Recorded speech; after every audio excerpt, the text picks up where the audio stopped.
Before we dive into this section, I wanted to give you a quick heads up that there's a caveat around everything that we're doing with linear regressions. Linear regressions have assumptions, and the assumptions are listed below: linearity, homoscedasticity, multivariate normality, independence of errors, and lack of multicollinearity.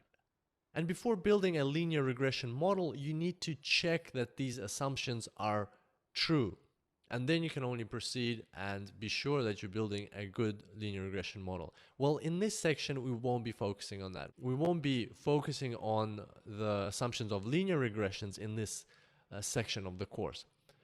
But if you ever do need to build a linear regression, then make sure that you don't just blindly follow the steps that I present to you in this section of the course, but you do need to go back to the assumptions of the linear regression and research them and make sure that they're correct when you're building your linear regression.